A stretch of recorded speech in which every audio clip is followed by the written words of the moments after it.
Hey everybody, Scott Jansen here. In this video, I'm going to talk about how to explain conversational hypnosis. As you can imagine, I get this question a lot, which is, Scott, how did I explain it to my lawyers who wanted to quit smoking? So in this video, let me give you a brief synopsis of what I did, what I said, and you can basically copy it. So let's get into conversational hypnosis, how to explain it. You can use this to explain any sort of hypnosis, but we'll just focus on the conversational hypnosis. As you know, that's what I did. So firstly, let's look at explaining hypnosis. Let's separate the two between hypnosis and therapy. So explaining hypnosis, you might use things like metaphors to explain relaxation. You might use metaphors to explain that we're always in some sort of trance, like the old driving a car, you don't know where you turned or what you did, but you ended up at home type of trance. You might explain how the mind works. You might explain how the unconscious mind works, how the conscious mind are different, what they do, where they are, all that sort of stuff. I recently saw a pretty viral video that had a doctor, I think he's a psychiatrist, explaining, the normal hypnosis, all about relaxation, stuff like that. But he also went on to explain how he explained overcoming trauma to his clients. And he used a metaphor, almost like a visualization type thing, as trauma is like cutting a stump of wood with an axe. I'm sure you might have all seen that video before, but he went on to explain it. That's the way he explained it to clients. So that's explaining hypnosis. Pretty basic. Most people are going to be doing this. So what about the therapeutic part? This is where my sort of focus went on to. So explaining therapy is I'm simply going to tell them what the results will be for them. That's it. Okay. The reason this is important and why it was so quick is for these next reasons. Let's look at explaining hypnosis. I've said this so many times, clients don't care. Sure, if a client said to you, how's it going to work? What's it all about? How does hypnosis work? I'll give you the thing to say to them to help you overcome that little objection. But guys, if your first point of contact is to explain hypnosis to clients, they don't care. They won't even understand it. If you've ever explained it to a client in a simplest form, the best way you can, you notice that their eyes glaze over because they're not listening, they don't understand, they don't care. Clients never came to me and said, Scott, I want to go into hypnosis. No, and we talked about that before, and I'll talk about that more as we get through this. So clients do not care. Clients won't understand.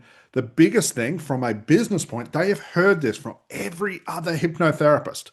If any of your clients hear the same thing as every other hypnotherapist is saying, they think you are the same as everybody else. What this does in a business point is it now says to them, hey, you've got competition. You're not the only hypnotherapist I can choose. I've heard this from other people. Those other people that I heard it from are actually cheaper than you. You're doing the same thing. It must be the same thing. I'm going to go for the cheaper session. If you don't believe me, guys, look at most hypnotherapists' business, and that's why they're failing, because they're not only selling hypnosis, but they're always the same as every other hypnotherapist or hypnotist doing the same thing. So this comes from a business point of view. If your clients have heard it before, they're not going to listen. And maybe they heard it before and it didn't work for them and it failed. And now you're saying the same thing. They instantly link you and your service as failing as well. So they've heard it from every other hypnotherapist, guys. It's just the same as everybody else. And it also does not explain the results. I've heard so many hypnotherapists explain hypnosis, especially on social media, nothing about results. It's always just explaining the relaxation of what trance is.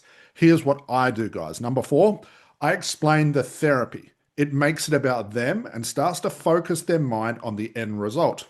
I've said this so many times. You do not need to go into hypnosis to have a breakthrough. Hypnosis and therapy are separate. That's why if you've seen any of our ACH trainings or watch any of our demos or even come along, you know that we don't teach hypnosis. We never even talk about it. Why? Because we focus on the therapy. And that's why clients came to see me. They never came to see me to say, Scott, I want to be hypnotized. They said, Scott, I want to overcome smoking. I've got trauma. I've got this. I've got that. That's what I want to work on. Can you help me with this? So what if a client says to me, well, Scott, how does it work? Knowing all of the above I just mentioned, how does it work, Scott? What will you do? How will it all come together? This is exactly the words I use, guys. You can write this down. It's very, very simple. Notice I'm not going to talk anything about hypnosis because it doesn't matter. Clients don't care, etc. This is what I said. Client says, Scott, how will this work? What will we do? How's it all going to come together? And this is what I say. Hey, lawyer, the goal with our time together will be to help you become a non-smoker in the quickest time possible. And I use everything I know to help you become a non-smoker as quickly as possible. Are you okay with this? That's it. If a client ever said to me, what about the hypnosis part? Are you going to use coaching hypnosis? Not like they ever did. What would I say? I'd say, well, don't worry about that. Let's just become a non-smoker. How does that sound? I'm going to keep looping it back to what they want. I've never ever had a client say to me, explain hypnosis, explain coaching, explain NLP if that's what I was using. I always just looped it back to what they want.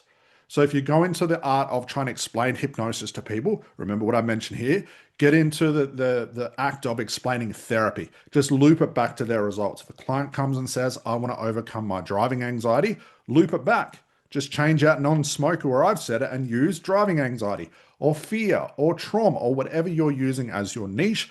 That's exactly what I said. I'd look at them, I'd have it with conviction when I said it, and I just loop it back to what they want. It's the only thing clients care about. It's the only thing that's what clients pay for. And guys, when you become really confident in this, you can always skip the part of the hypnosis thing. I never really, like I said, never had clients ask me, and I think it was because I was so confident in the results. Clients will only come, the way I look at it is if a client comes and says to you, I want to, can you explain hypnosis to me? Can you explain the relaxation? What it says to me is, you know a little bit more than the average person, and it sounds like you're shopping around for the right fit for you. I don't want that. I want clients coming to me saying, this is the result I heard you can get from me. How do we work together? And when you're confident in the way you do this and your business is built based on that foundation, you'll find clients don't care about the little things. They don't care about getting caught in hypnosis. They don't care about what happens if I give you my deepest, darkest secrets in hypnosis. They're tire kicker clients that I want to avoid anyway. So anytime a client would ever say that to me, in my mind, you're a tire kicker, I'm moving on to the next person. I wanted clients coming to me talking about results, and all I did was loop it back on their results to make them happy, get their mind focused on the results, which is always a great thing, and start the therapy. Forget about the hypnosis thing.